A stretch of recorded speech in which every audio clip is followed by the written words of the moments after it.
प्यारे देशवासियों, सभी को जय भीम, जय भारत, जय संविधान।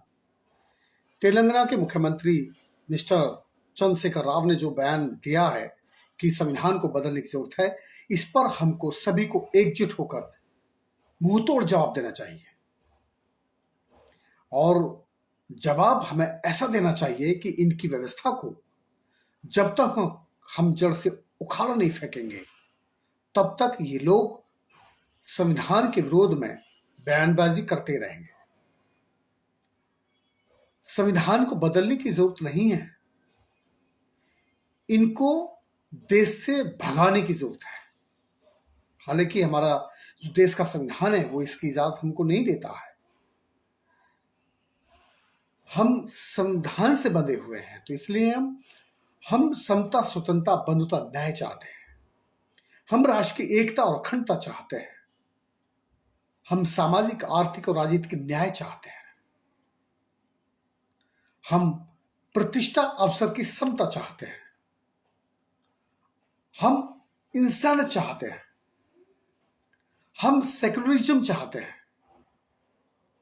और ये लोग इस देश को धार्मिक देश बनाना चाहते हैं।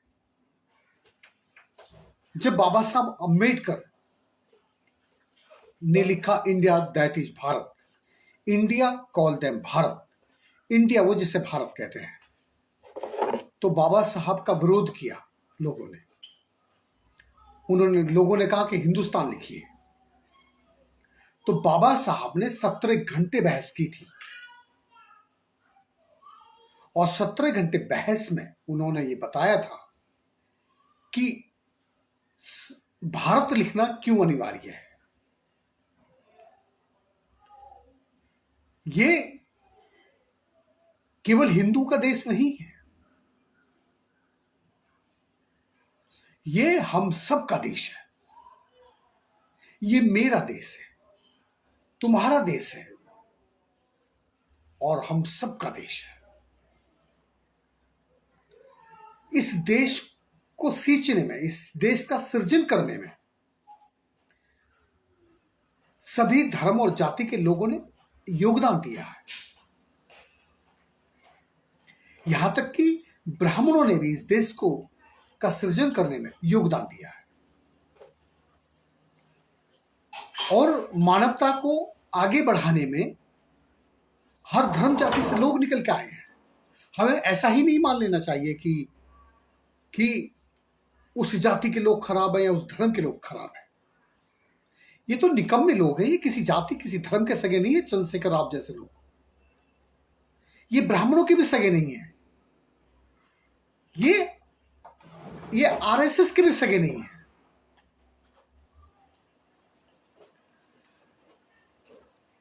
मुझे नहीं पता कैसी सोच के अनुसार आरएसएस का गठन हुआ था, लेकिन मैं ऐसा समझता हूं, अगर एक गंदे घर में अगर अच्छे लोग रहते हैं तो गंदा घर भी साफ हो जाता है, और अगर अच्छे घर में गंदा आदमी चला जाए तो अच्छा खासा घर भी गंदा हो जाता है। ये बहुत सोचने समझने का विषय है।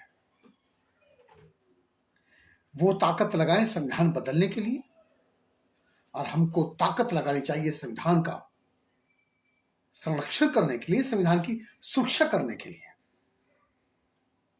जब बाबा साहब ने बताया कि ये भारत है, भारत का मतलब ज्ञान, भा का मतलब ज्ञान, और रत का मतलब संलग्न, जहां के लोग ज्ञान अर्जित करने में हमेशा संलग्न रहे हों, जहां के लोगों ने जाति धर्म से ऊपर उठकर इंसान तो मोहब्बत के लिए काम किया हो, जिसने गैर बराबरी को खत्म करके समानता पर आधारित व्यवस्था दी हो, वो पूरे संसार को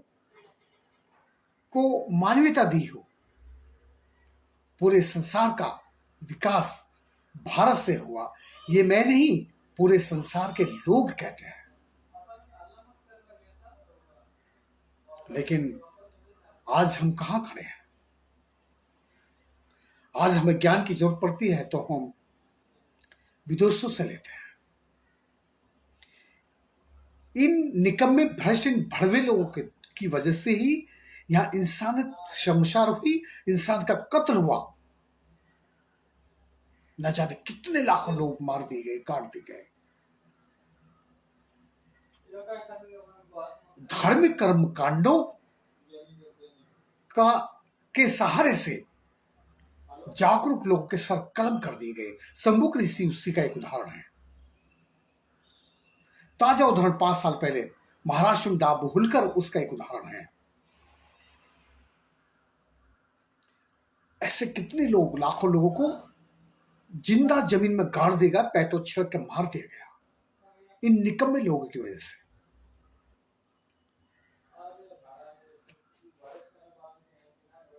हमें ये तय करना होगा, हमें संघर्ष व्यक्तिगत रखेंगे या सामूहिक रखेंगे। ये लोग हमें बांटना चाहते हैं, क्या हम बटेंगे या हम एकजुट होंगे? मैं आह्वान करता हूं उन लोगों से भी जिन्हें संविधान का विरोध ही मानते रहे हैं। उनमें भी अच्छे लोग हैं, ब्राह्मणों में भी अच्छे लोग हैं, ठाकुरों में भी अच्छे लोग हैं, जो अपने आप को राजपूत कहते हैं उनमें भी अच्छे लोग हैं, उनमें भी चिंतनशील लोग हैं। वो बात अलग है कि वो इतना खुलकर सामने नहीं आ रहे। आखिर कहीं ना कहीं जिस आग से वो बचना चाहते हैं, उसी आग में उनके बच्चों को ये निकम्मे लोग उनके भी बच्चों को उस आग में झोंक देना चाहते हैं।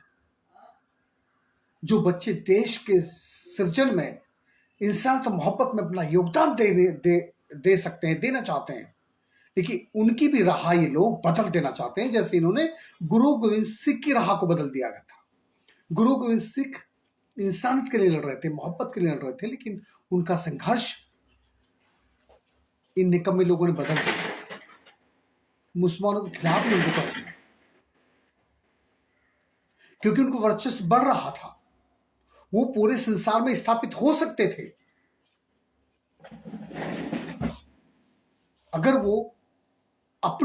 अगर ये लोग उनका ब्रेन वॉश नहीं करते।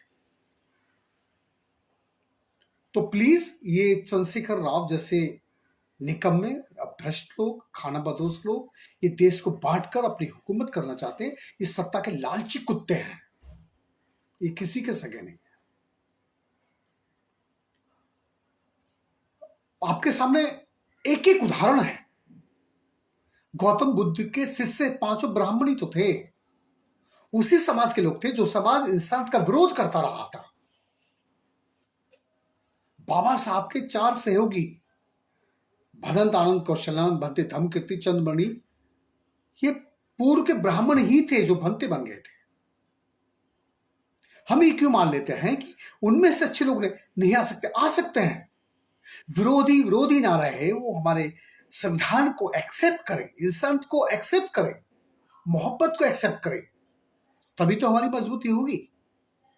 अगर वो नफरत फैलाना चाहते हैं, उनकी मानसिकता है, और हम यदि नफरत फैलाने में लग जाएं तो क्या होगा? खून खराबा होगा, उनकी भी मरेंगे, हमारे भी मरेंगे। खून खराबा ना हो और देश बदल जाए। संविधान की तरफ उंगली उठने वाली उंगली काटी ना जाए, उसका हृदय ऐसा परिवर्तन हो, वो खुद अपने आप में शर्मसार हो कि मैंने क्या कह दिया, मैंने किस चीज का विरोध कर दिया। देश में जितने भी धार्मिक ग्रंथ हैं, हमको अलग अलग बांटते हैं, लेकिन एक समता, स्वतंत्रता, बंधुता, न्याय का एक ग्रंथ है संविधान। उसमें भी ये लोग बुरी नजर रखते हैं। इनका बुरी नजर रखने का, ऐसा बयान देने का सिर्फ एक ही कारण है, ये सत्ता में बने रहना चाहते हैं, और ये सिर्फ हुकूमत हम पे नहीं करना चाहते, ये अपने भी समाज पे हुकूमत करना चाहते। कितने सगे हैं ये चंद्रशेखर राव जैसे लोग? अपने समाज का कितने सगे हैं बताओ? अपने समाज के लोग, बच्चों को कितना इन्होंने पढ़ाया है? अपने समाज के लोगों को विदेश में कितना इन्होंने भेजा है? अपने समाज की बहन बेटियों को कितनी सुरक्षा इन्होंने दी है?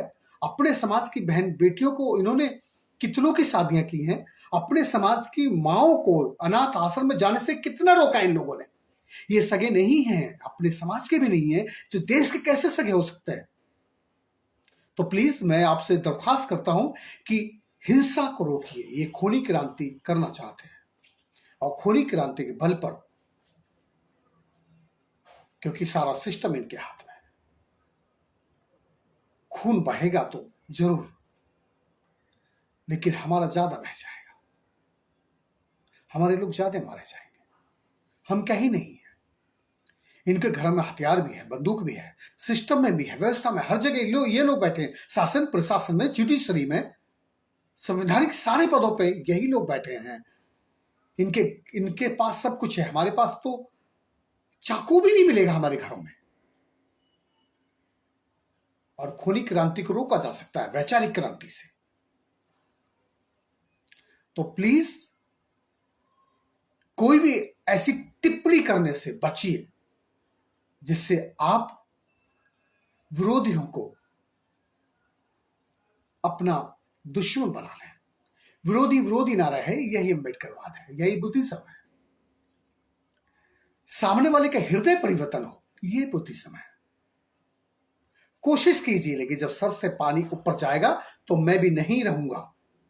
हथियार उठाना पड़ा तो उठाऊंगा अपने देश के लिए, लेकिन इतना जल्दी नहीं, हार नहीं मानेंगे, क्योंकि हम अम्बेडकराइड हैं। हम बाबा साहब का वो खून है जिस बाबा साहब ने अपने 4 बच्चों की कुर्बानियां देकर हमको संविधान दिया था।